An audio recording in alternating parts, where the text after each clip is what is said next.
Well, hi everybody. Welcome to today's LinkedIn live chat with Chantal Walker from the Chemistry of Copy. Huge apologies for being a few minutes late. That was my fault. My camera just suddenly decided it wasn't going to work.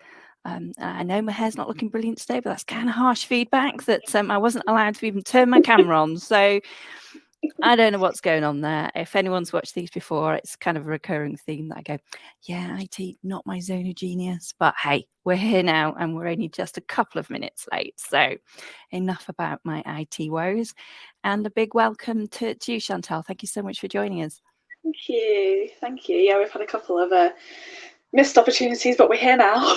We're here now. Absolutely. Persistence is one of the key traits you see in lots of successful business people. So yes, we must be very successful because we're very persistent. So if anybody's listening in, just pop in the comments. Let us know you're listening and let us know where you're listening from. As we're going through as well, if you've got any questions, comments, thoughts that you want to share, just ping them there. I've now worked out how I can share them on the screen, so I'm improving. And also, if we don't get a chance to answer the questions, we can come back to them at the end. And if you're listening on replay as well, just let us know any questions and we will come back and answer them best we can. Right. So over to you, Chantal. Obviously, you've got your company is called the Chemistry of Copy, and you support business owners with their copy. But that wasn't you've had a huge amount of career before that and experiences. So if you're happy to share a bit about what led you to do what you do, any key turning points, and just if you can share that with us, that'd be fab. Yeah, I'd love to. So my business is the Chemistry of Copy because before copy and before copywriting, I was in chemistry. So I actually have a degree in chemistry and colour science, actually, but a bit random. So I found myself. Yeah, I'm a chemist too, so and just welcome to Sheila as well. Lovely for you to join us, Sheila. Hi there. Sorry, Yeah. I'll let you get back into your flow. There's lots of chemists in the world, but not many are still in chemistry, unfortunately. There's a bit of a common theme there, isn't there? Yeah. I know a lot of chemists. But I actually found myself in pharmaceuticals. So I did that. I was in pharmaceuticals for a big player for about 6 years. And basically, it was too corporate-y for me as a person. I wasn't really valued, or I didn't feel like I was valued. So I actually left that to the greener grass of another slightly sciencey place, maybe not really. And I just was tootling along with that. And then COVID hit and I had a temporary job at the time. So it wasn't like a massive lost that job, but it wasn't like devastating for me. I was ready for a change. And what was it you were doing with the companies beforehand? What was your kind of main roles there? I was in the labs, so I was always testing. So yeah, asthma inhalers. If you use one, I do. But if you use one, yeah, so much in common. they get tested by people like what I used to do. People in the lab take us a little selection of them, and we test them and make sure that the labels and all the claims of it are right, because it's medicine. So we need to make sure that it's right. I'm sure they do that in food as well. But just, so no one gets hurt or no one gets injured. There's no lawsuits against you, basically. And then towards the end of my time there, I actually went to Germany on and off for a year. Oh, hi, Lauren. So I went to Germany on and off because of Brexit, and if there was a no-deal Brexit and all the EU laws and all that kind of stuff, we basically had to teach a German laboratory how to do our testing, so that we could release in tandem if there was a no-deal Brexit. So I did all that. So I went to Germany, trained them, and then that came to an end. And then I was like, well, what next? For me, I've learned so much. And they were like, well, nothing's next. You just go back to your old team. And I was like, oh. So at that point, I had all this energy and all this enthusiasm, and I kept that going. And then we went into lockdown, and I thought, you know what? I need to do something now. I've got this time. You always, in your life, you're always like, oh, I want to do all these things. I never have enough time. And for once in my life, I had time. Mm-hmm. Like, so I thought, you know what? I need to do something. So I researched loads of different things. And I just happened to stumble across this copywriting course Mm-hmm. because the woman who runs it is a copywriter. So her Facebook ad obviously spoke to me because she's great. Well, that's reassuring. Yeah, it's like it was written just for me, as do all the great ads. Mm-hmm. So I ended up taking that course, and everything just clicked. Everything just clicked for me. Mm. It's what I should have been doing all along, but then maybe I wouldn't have gotten to where I am unless I'd done the science beforehand. So yeah, so for me, copywriting it's fantastic because it's creative, which I love, and that's what I missed in the corporate Mm-hmm. world. But I also am really logical. Like, there's a reason that I Yes. got into chemistry. Like, I need some rules. Yeah. Yeah, it is interesting when you look back and you could say, well, okay, chemistry and copywriting, they're poles apart. But when you actually start to look at some of the skills and some of the things that you enjoy, there are parallels there, and I think that's really interesting that when you do look back over your career, and even if it's all over and people have had so many different jobs, there's often a kind of a common theme running through, and a common theme that if you're in a position where you can't do what you're really good at and get into flow through that, you kind of know it, and it's afterwards you look back and think, yeah, that bit was really missing. So what was missing for you, that you realise looking back now? The people and the creativity. Mm-hmm. So when I went to Germany, working with those clients, I absolutely loved it. Mm-hmm. I love meeting new people in that sense. And when I came back, I wanted to do more of that, but it wasn't available to me. And I'm incredibly creative anyway. I'm a natural problem solver. If there's a problem, I need to solve it. And if I can't solve it, then it's an issue with my brain. Like, stay awake at night, but I try my best. I think because my dad's he's an engineer, so I've probably got that wired into me somewhere. Mm-hmm. But then my mum is an artist, so my need to be creative, the two of them, I am both of them, unfortunately. So there's a constant battle in my brain all the time to be both. But it is interesting, sometimes when people talk about creativity and they think of being artistic, and that's not necessarily the case, is it? People express creativity through huge amounts of different ways, and I guess it is having that brain that will look at things and think, okay, this isn't quite working how I need it to. What do I need to do? What do I need to change? And you might not automatically think of copywriting as being creative, but it is hugely creative, and I think it is that distinction between artistic and creativity. Yeah, I think for me, creativity is just being allowed freedom to change stuff. In the corporate Mm-hmm. world, you didn't really feel invited to make changes. Like, you were in a way, but not really. Mm. If there was a problem, it was always like, well, it's how we have to do it. Whereas now I feel like I've got more control, especially because it's my business. I've got more control about, if I don't like something, then I can change it. Or Yeah. if a client comes to me and goes like, we don't like this, can you change it? I'm like, yes, of course, because I have the power, I have the say in it. Mm-hmm. So that for me is the creativity bit, because you just allowed that freedom of thinking, and you can Mm-hmm. just do whatever. Like, Yeah. Yeah. Absolutely. So we got to the point where you were the copy spoke to you, which was wonderful, and you decided, yeah, this is the one for me. So take us from that point onwards. So you took the course. yeah, so I took the course, and I'd never intended to really have a business or be a copywriter. I just took the course because I needed something to do. I Mm-hmm. needed something to challenge me. I needed something to learn. I was eager to learn. But what happened was the course was actually really, really good. And it took you through the whole process of how to write your portfolio and your website and everything. So I ended up at the end launching a business unintentionally. Oops, how did that happen? Yeah, exactly. It was literally like overnight. I was like, oh my gosh, am I going to be a business owner here? Like, what is Mm-hmm. going on? But I thought, well, might as well give it a go. And yeah, 2 years later, I mean, it's going great. So I'm glad I did Amazing. it. Yeah, absolutely.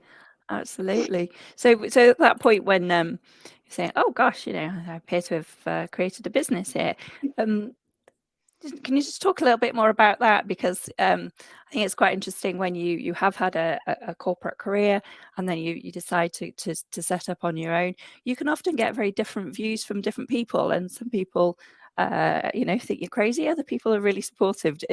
Was there any sort of insights into how people reacted when you said, "Oh, I'm going to set up my business"? So I was absolutely terrified. Absolutely terrified, because everyone has known me as doing science, and then you come Hmm. out with this thing going, oh, all right, I'm a copywriter now. But all my friends, all my family were so supportive, and I think they were really supportive because they saw how miserable I was before, Mm.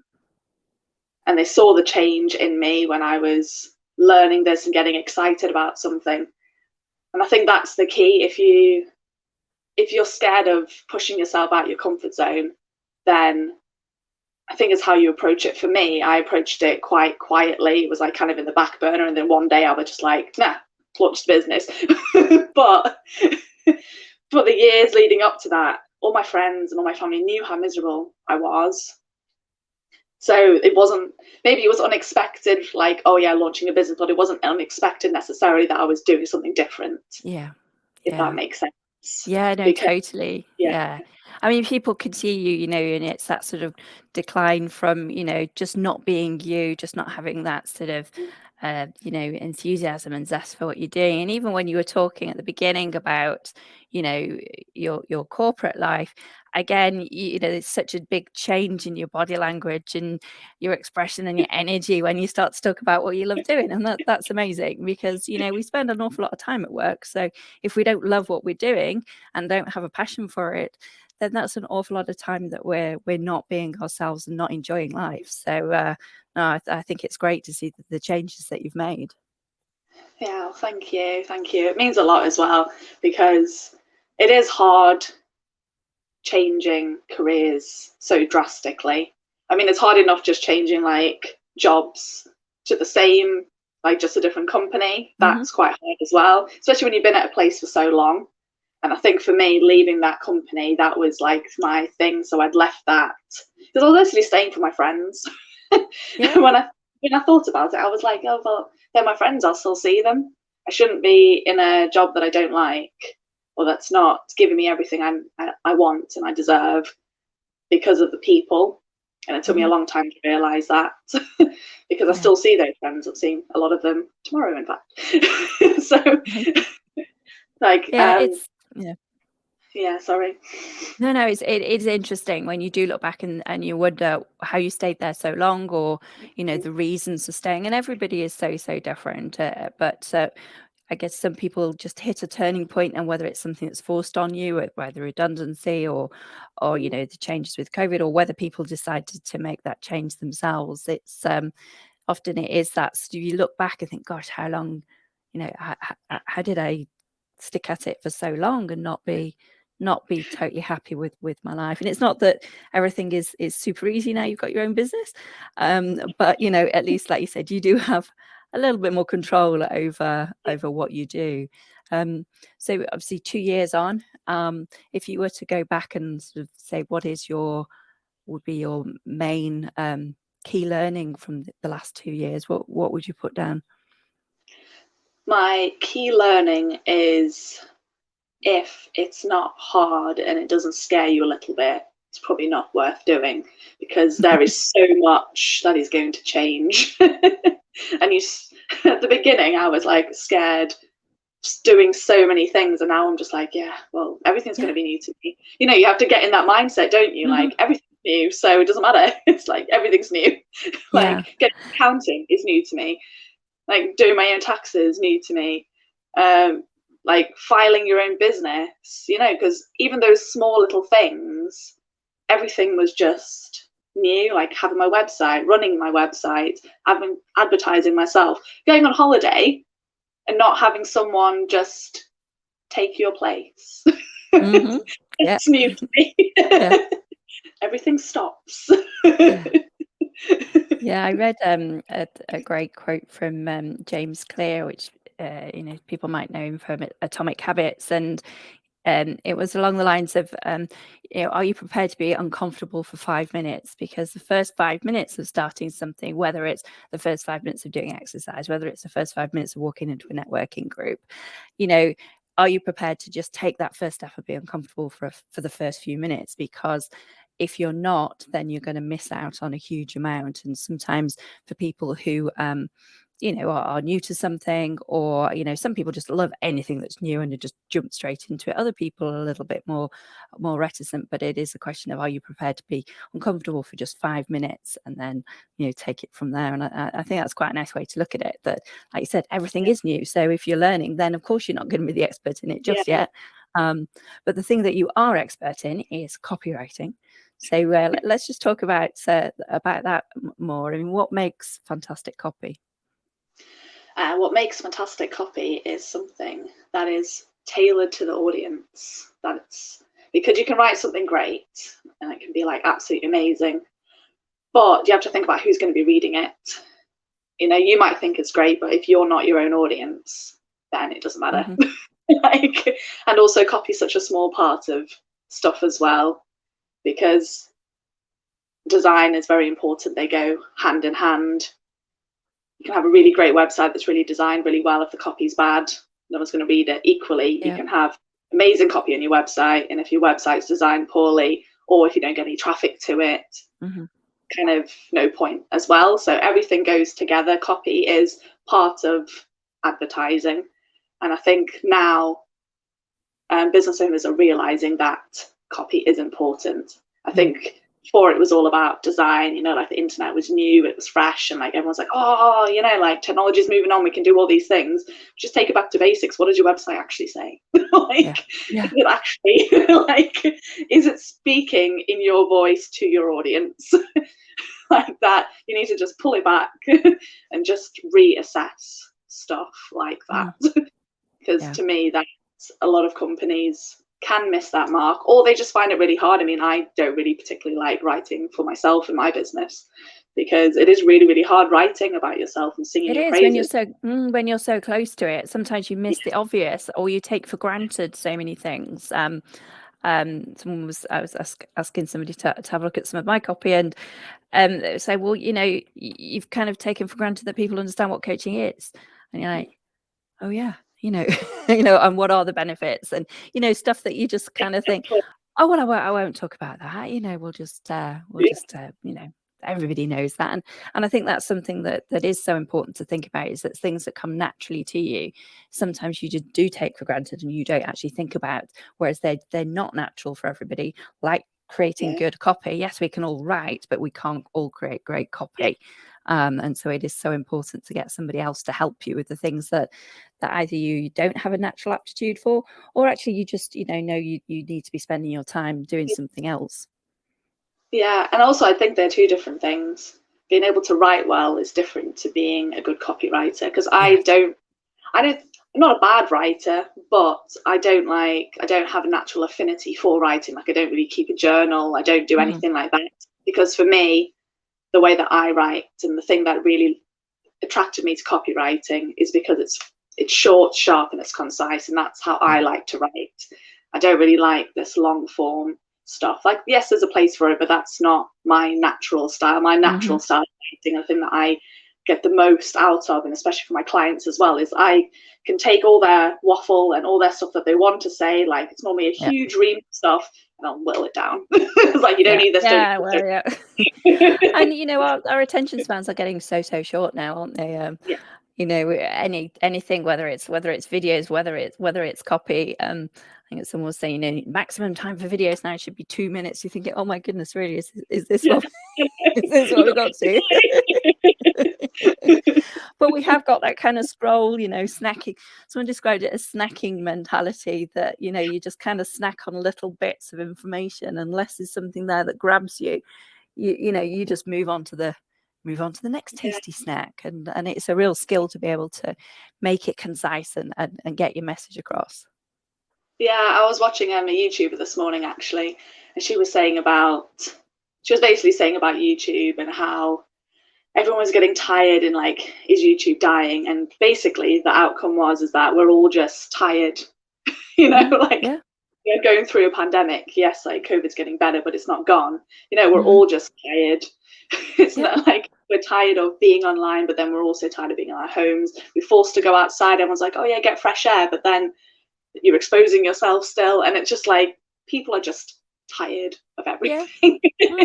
And it's just like, we just need to take stock sometimes and just let ourselves be in a space, be grateful for what we Hmm. have. And I think that's where I'm at the moment in my business, is that I'm just feeling very, very grateful, because everything was a bit like go, go, go, go, go for the last 2 years. And now I'm just like, it's fine. If Yeah. you have a farm a month, it's fine.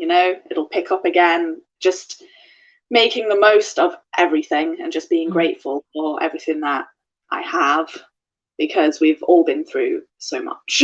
Yeah. Like, Oh, I couldn't agree more. Absolutely. There does come a point where everyone is so busy being busy that we kind of miss what's going on here and now, right now, yeah, and trying to cut all that noise and busyness out and just focus on what we need to.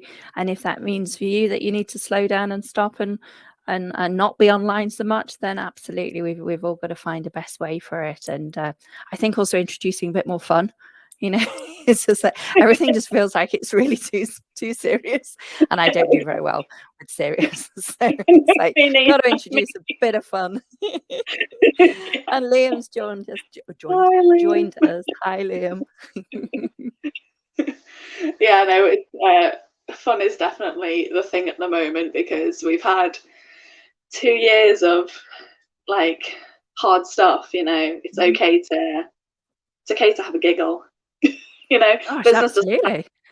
business doesn't have to be like, yes, it's hard work, but it doesn't have to be like really serious. Like, and it took me a while to realize that. I was like, oh my gosh, like I've actually had like 3 calls today and I've laughed and I've Yeah, enjoyed myself. exactly. And I'm like, this is like business. I was like, what? Yeah, I go to and that networking and it's all fun. exactly, and I think this is as often as well when we come out again from maybe a corporate or more structured background, and there's almost sort of professionalism equals kind of being quite serious and quite restrained, whereas actually that's got nothing to do with being professional. You can be super professional and still have that element of enjoyment and fun in life, because if you haven't, then gosh, what on earth are you doing? So we've just got a couple of comments as well. So Sheila, absolutely, short and sweet is more impactful. And yeah, that's I couldn't agree Thank more. you. And it's a nice message here from Kate Fox as well. Fun is on my agenda too. And Kate and I had a one-to-one this morning. I'm not going to divulge the content of our one-to-one, but just to say it was eclectic and fun. So there we go. Oh. Yeah, I think that's the problem as well. Like in the corporate world, everything is like supposed to be serious. I mean, but when you're wanting connection with someone, you need to be personal. You Yes. need to be approachable, and you can only do that if you're yourself and you make the odd joke. It doesn't mean that you're not being professional. And I think Mhm. that sometimes the corporate world misses the mark a little bit, Yeah. because I used to make jokes all the time, and I'd like literally, to be honest, sometimes it was a bit of a nightmare. I'd be like singing and stuff in the lab and everything, but still get all my job done. Mhm. Like, but I'd be cheering people up or maybe annoying them, who knows? but, but like, it's a boring job sometimes. You have to make it exciting. Mhm. Yeah, Nothing wrong with absolutely. that. Nothing wrong with that. If you're still getting your work done, then yeah, just be yourself. Totally agree. So if we just go back to, we've just got a few minutes left. I'm going to run over a little bit just because of my technical issues when we started. If anyone's got any questions, then do bob them in the comments. But just going back to how you like to work in terms of creating that copy, just give us a little bit of a behind the scenes view of the chemistry of copy. Well, how I like to work is, the first thing would be to get on a call with someone, because if I'm writing in their voice, I need to really get to know someone and get to know someone very quickly. And I think that is the strength that I have. So if you're a shy person, or you talk a lot, or you don't talk at all, I will get what I need out of you. Don't worry. Like, Blimey. you wouldn't even know it. So I get everything that I need. And then basically on that call, we discuss what that person for that company wants to achieve, because people have different reasons for wanting their copy being written. Sometimes it's time pressure, sometimes they don't think they can write well enough. So it's like, I just try and assess where they're coming from. Sometimes people have all their copy already and they want me to just neaten it up for them. So I do a bit of copy editing. So I do a whole range of things I can write from scratch, or copy edit, or sometimes people just want a certain section of something doing. So maybe they'll just want their about page or do emails and adverts, So maybe people want a leaflet doing. So it doesn't have to be like a massive job, It doesn't have to be like, oh, I need a copywriter for absolutely everything. Like, yes, I can do that. But if you want something that you're investing, so say like you've got a leaflet going out and you want to invest your time to put that out to the world, you're investing in getting it sent out door to door, you're investing in your graphic design, you're investing all this, invest in a copywriter as well, why not? Yeah. At the very least, at least it'll be proofread. Yes. Yeah, absolutely. Very least. Yeah.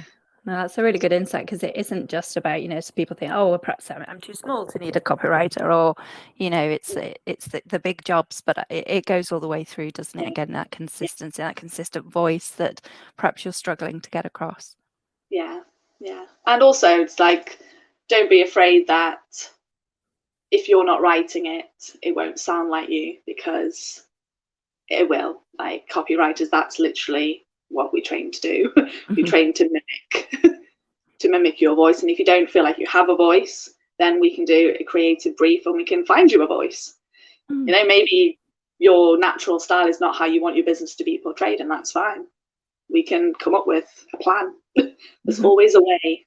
There's a problem, yes. It can be solved.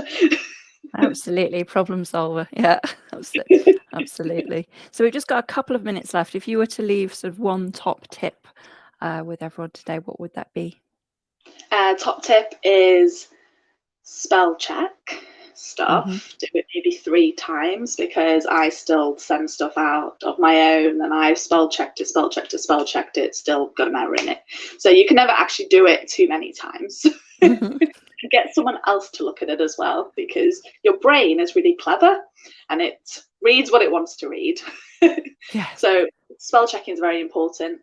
And also just put it out there into the world. Don't be, just having something is better than having nothing, because that was my problem for a very long time. I was like, oh, no one's going to like it. But just put it out there. You can always change it later.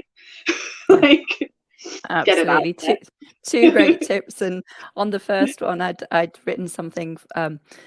So I said, oh, can you just write a couple of sentences about yourself? And I'd said, da da da da. And what I meant to write was, I'm a lover of the underwater world.